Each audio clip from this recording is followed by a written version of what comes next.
함께 나눌 하나님의 말씀은 사도행전 19장 말씀입니다. 오늘 이 새벽에 나오신 사랑하는 성도 여러분들의 삶 가운데 하나님께서 주신 은혜가 가득하시기를 간절히 축복합니다. 오늘 이전에 있었던 18장에서는 이제 사도 바울의 2차 전도 여행의 막바지에 관한 이야기가 나옵니다. 18장에서는 주로 2차 여행의 중심지였던 고린도 지방의 선교 사역에 대한 말씀이 주로 나왔고요. 이제 18장에서 잠깐 오늘의 주 무대가 될 에베소에 대한 이야기가 나옵니다. 사도행전 18장 20절 말씀에 보면 여러 사람이 더 오래 있기를 청하되 허락하지 아니하고 작별하여 이르되 만일 하나님의 뜻이면 너희에게 돌아오리라 하고 배를 타고 에베소를 떠나라고 말씀하고 있습니다. 이제 에베소 지방은 2차 선교 여행지에서 여행을 마치고 안디옥 교회로 돌아오는 길에 잠시 머물렀던 곳이 바로 에베소였습니다.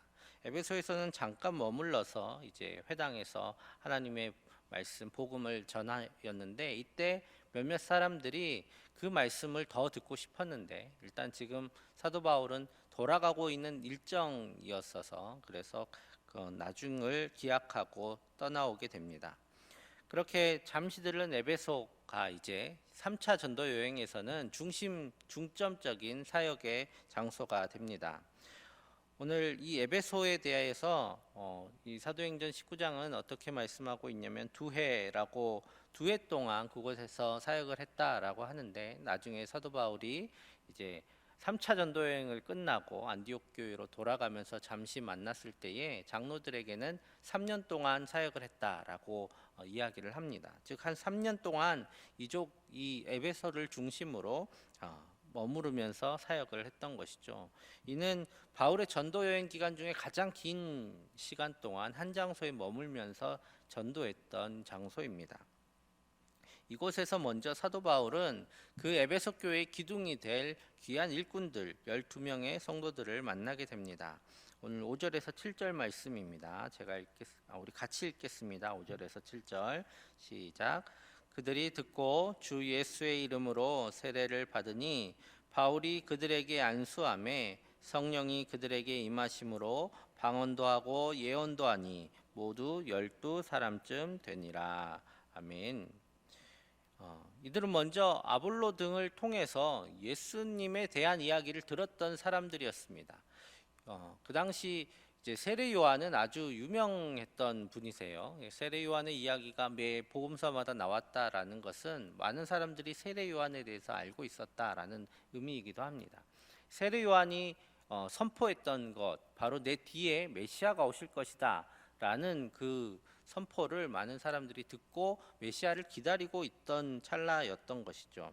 이 바로 18장 마지막에 나왔던 이 아볼로는 이 요한의 세례를 받고 또 요한이 선포했던 예수님에 대해서 성경을 통해 설명했고 가르쳤던 성경 교사였습니다.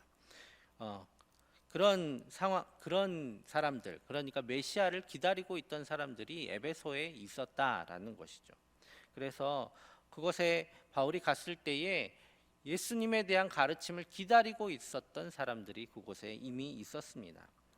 그런데 다만 이들은 무엇을 몰랐냐면 아마 예수님의 사역하는 것까지는 보고 떠난 사람들이었던 것 같아요. 예수님께서 승천하시고 예루살렘 교회에 임했던 성령 임재 사건을 알지 못했던 사람들이었습니다.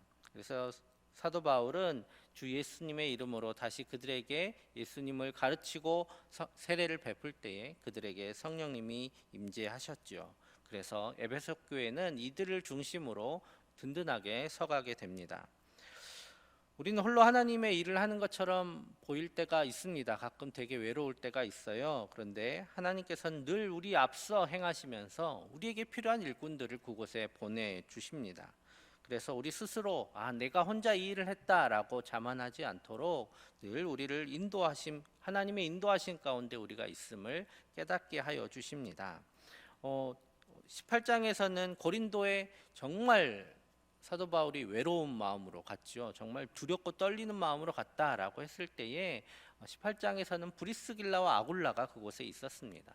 이번에 에베소에서는 이미 하나님께서 보내놓으신 예비된 성도들을 그곳에 준비해 두셨습니다.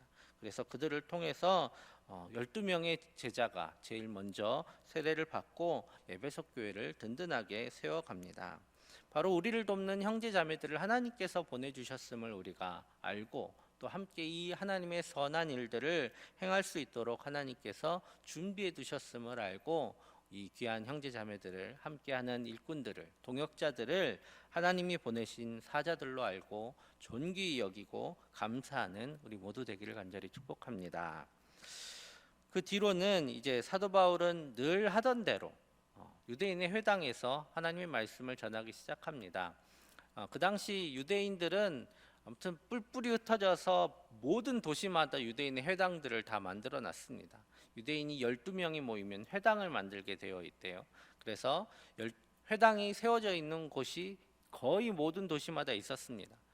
에베소도 큰 도시였기 때문에 그곳에 회당이 있었고 그곳에서 하나님의 말씀을 전하기 시작합니다.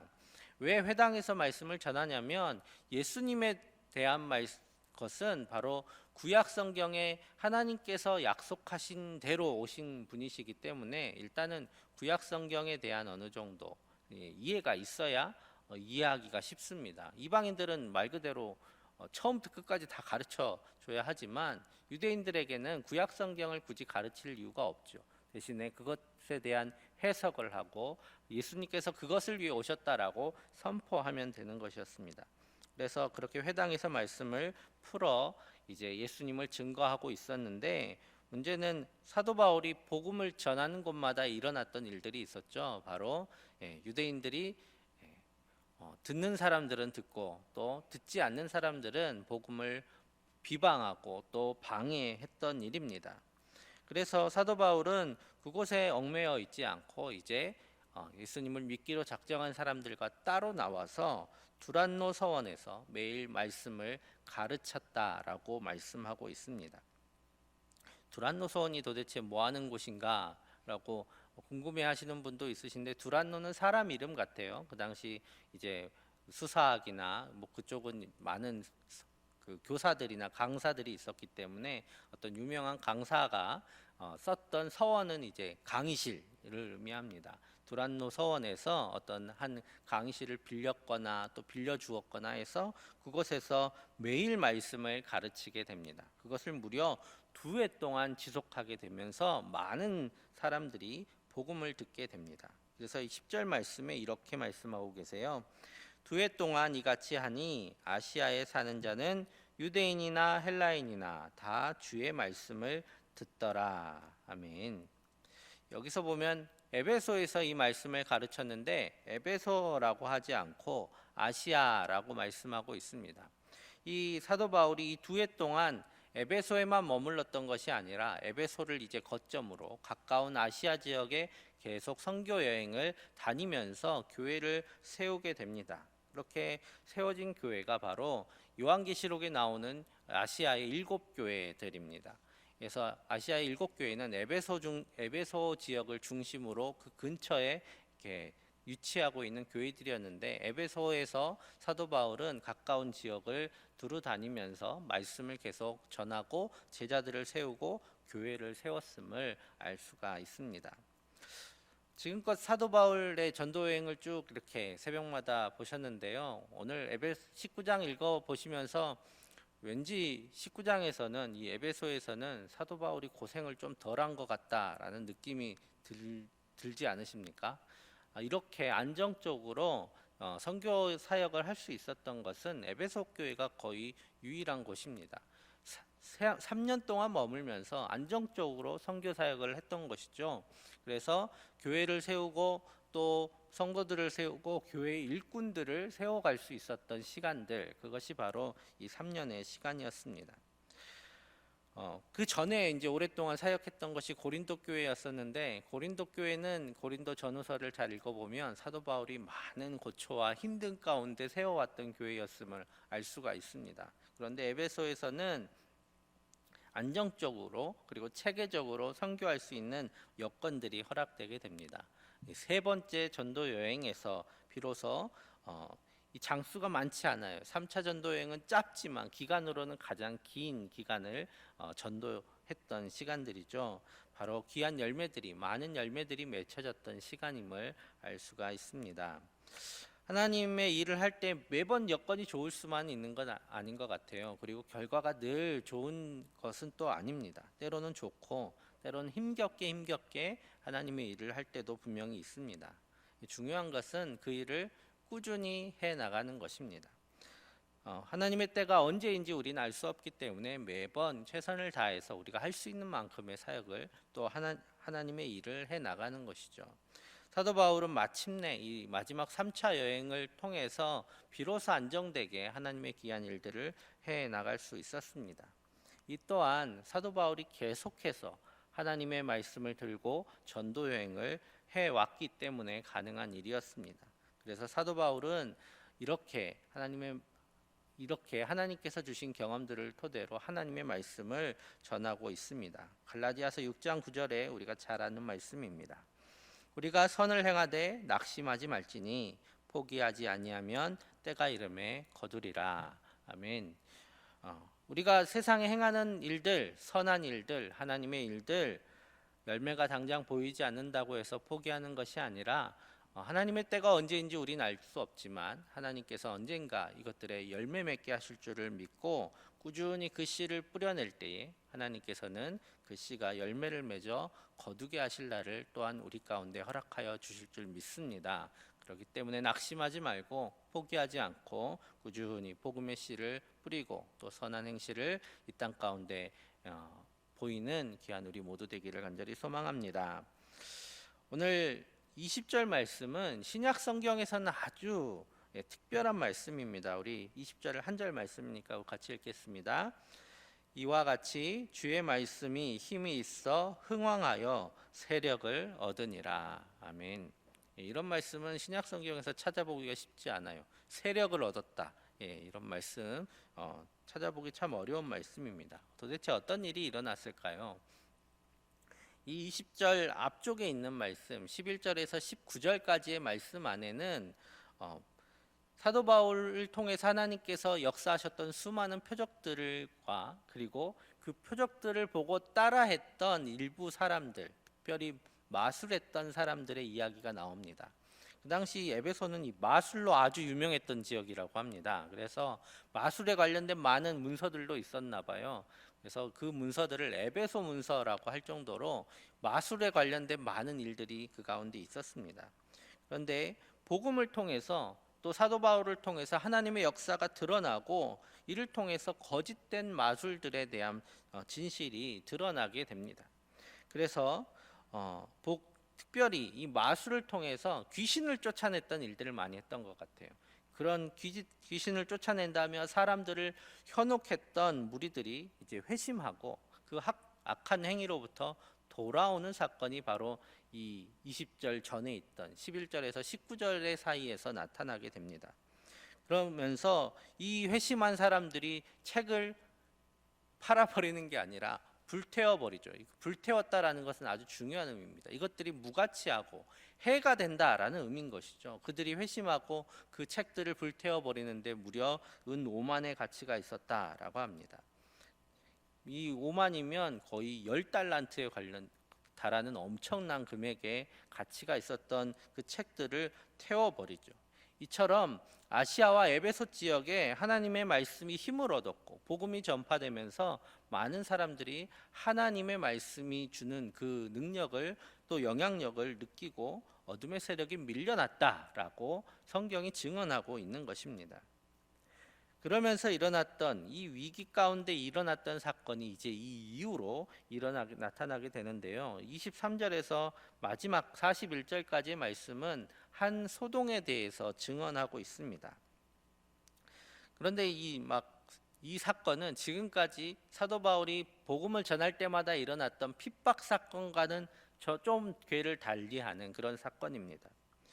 이것은 에베소 지역에 있던 은장색 공들, 그러니까 유대인들이 아니라 은으로 이렇게 우상을 만들어 팔던 사람들이 일으킨 소동에 대한 이야기입니다. 그들이 어떤 사건을 일으킨 거냐면 이 마술하던 사람들이 자기들의 책을 태우는 것을 이 사람들이 봤습니다. 그것은 무슨 의미냐면 그렇게 귀중히 여기던 마술사들이 마술을 하던 사람들이 복음을 듣더니 자기들의 책을 태워버렸어요. 자기들의 생업을 버렸습니다. 그것을 은장색공들이 보고 이 복음으로 인한 영향력으로 인해 위협을 느꼈던 것입니다. 그래서 그리스도인들이 모든 사람들이 복음을 믿었진 않았겠죠. 그 에베소에 있는 거의 모든 사람들이 성도들이 된 것은 아닙니다. 하지만 그리스도인들을 통하여서 펼쳐진 그 영향력으로 인해서 많은 사람들이 이 마술이 거짓된 것이구나라는 것을 깨닫게 되었다라는 것이죠. 마찬가지로 이러다가 보면 이것들이 정말 사람의 손으로 만든 우상일 뿐이라는 것을 깨닫게 될까봐, 그래서 자신들의 생업이 무너질까봐 오늘 이 소동을 일으키게 된 것입니다. 바로 이러다가는 자기들의 자리도 잃을까봐 두려워함 가운데 이런 소동을 일으키게 된 것이죠. 그런데 이 소동을 하나님께서 지혜로운 서기장 한 사람을 세우셔서 정리하십니다. 어둠의 세력에 맞서서 싸운다고 하나님께서 이 어둠을 물리쳐 주시는 게 아니라 빛을 든 사람들이 자기의 빛을 드러낼 때에, 선한 영향력을 드러낼 때에 어둠은 물러나게 되어 있습니다. 그리스도인들이 오늘 에베소 교회 그리스도인들이 그래 했던 것처럼 각자의 영역에서 하나님의 뜻을 드러내고 선한 영향력을 발휘할 때에 하나님께서는 그 자리에 어둠들을 밀어내시고 하나님의 빛을 그 가운데 채워 주실 줄 믿습니다. 오늘 에베소 교회 그리스도인들이 그러한 일을 했기 때문에 마술을 하던 사람들은 자기들의 생업을 버렸고 은장색공들은 두려워 떨었습니다. 오늘 그러한 영향력이 우리 가운데도 있기를 간절히 소망합니다. 오늘 이 말씀이 성경에 적혀 있는 것은 우리 또한 그리스도인들답게 살아간다면 이 일들이 우리 가운데도 일어날 수 있음을 하나님께서 말씀하여 주고 계시는 것입니다. 오늘 이 지역 가운데 있는 우리의 가정 가운데 있는 어둠들이 물러나게 하는 것은 그것들과 싸우는 것이 아니라 우리가 하나님의 뜻대로 살아갈 때에 그리스도의 선한 영향력을 나타낼 때에 하나님께서 그 일을 행하실 줄 믿습니다. 오늘 하루 살아가면서 그리스도인답게 살아갈 수 있게 해달라고 위해서 하나님 앞 기도하는 시간 되었으면 좋겠고요. 이 지역에 주의 말씀이 힘을 얻어서 흥황하여서 세력을 얻었다는 귀한 증언이 드러나는 우리 교회 그리고 오늘 하루가 되기를 간절히 축복합니다. 함께 기도하겠습니다. 이 시간 우리가 그리스도인으로서 선한 영향력을 발휘하게 하여 주시고 이를 통해서 이 지역이 하나님의 빛으로 가득하게 하여 주옵소서. 그리고 코로나19가 확산되지 않도록 막아주시고 이로 인해 어려움을 겪는 이들을 도와주옵소서. 환우들을 회복시켜 주시고 또 이번에 세워질 임직자들을 축복하여 주시며 임직식 가운데 함께하여 주셔서 은혜롭고 안전한 귀한 임직식 되게 해달라고 위해서 함께 하나님 앞에 기도드리겠습니다. 사랑의 아버지 하나님 감사합니다. 하나님께서 우리를 사랑하셔서 불러주시고 하나님의 귀한 사람들로 세워주시니 감사합니다. 아버지 하나님, 우리를 주를 믿는 사람으로 세워주셨사오니 우리가 하나님의 뜻 가운데 하나님의 말씀대로 살아가게 하여 주시고 주의 계명을 지킴으로 하나님의 귀한 역사가 이 땅 가운데 드러날 수 있게 하여 주시옵소서. 우리 삶을 사용하여 주셔서 하나님의 귀한 영향력이 드러나게 하여 주시고 이를 통하여서 이 지역 가운데 있는 어둠이 물러나게 하여 주시오며 우리 가정을 뒤덮고 있는 어둠이 또한 물러갈 수 있게 하여 주시옵소서. 아버지 하나님, 주님의 빛으로 이 지역이 가득 차기를 간절히 소망합니다. 주님을 아는 사람이 많아지게 하여 주시고 또한 적은 성도일지라도 하나님께서 주신 귀한 말씀대로 행할 때에 그 영향력이 이 지역 곳곳마다 미치게 될 줄 믿습니다. 아버지 하나님, 우리를 사용하여 주시고 주의 뜻 가운데 서게 하여 주시옵소서. 코로나19가 확산되고 있습니다. 더 이상 확산되지 않도록 주님 막아주시고 이 지역 가운데 또 이 나라 가운데 주님께서 안전하게 지켜주셔서 이로 인하여 해를 당하는 이들이 없도록 주님께서 돌보아 주시옵소서. 특별히 이로 인하여 경제적으로 또 다른 여러 모양으로 어려움 겪는 많은 이들이 있사오니 이들을 돌보아 주시고 주님 힘을 주시고 넉넉히 이겨나갈 수 있도록 주님 도와주시옵소서. 주님, 많은 환우들이 있습니다.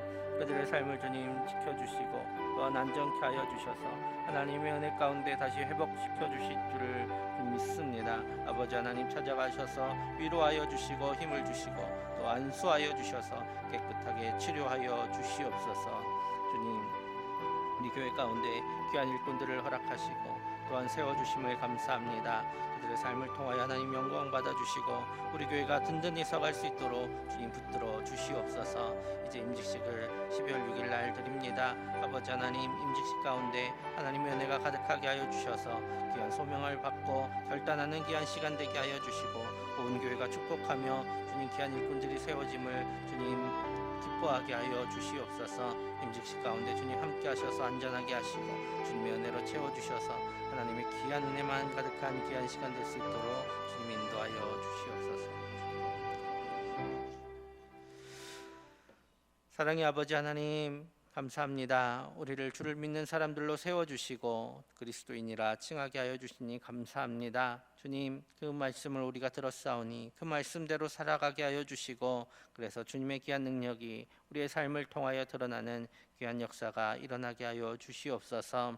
이 지역 가운데 어둠이 물러가게 하시고 우리 가정의 어둠 또한 우리가 주님의 뜻대로 살아갈 때에 물쳐 주실 줄 믿사오니 먼저 주님의 뜻대로 살아가는 선한 영향력을 끼치는 우리 모두 되게 하여 주시옵소서. 코로나19가 확산되지 않도록 막아주시고 이로 인하여 고통당하는 이들을 주님 도와주옵소서. 우리 환우들을 주님 기억하셔서 치료하시고 위로하여 주시고 일으켜 세워 주시옵소서. 또 무엇보다 이번에 세워질 귀한 임직자들을 주님 복 내려 주시고 하나님의 말씀대로 행하며 그래서 우리 교회를 든든히 세워가는 귀한 임직자들을 다 될 수 있게 하여 주시고 임직식 가운데도 주님의 은혜로만 가득히 채워 주옵소서. 오늘 하루의 삶도 주님께서 주관하여 주셔서 주님께 은혜 영광 돌리는 귀한 하루 될 수 있도록 주님 인도하여 주시고 또 내일 주일 가운데 주실 은혜를 사모하는 귀한 준비일이 되게 하여 주시옵소서. 모든 것 감사드리며 예수님의 이름으로 기도드립니다. 아멘.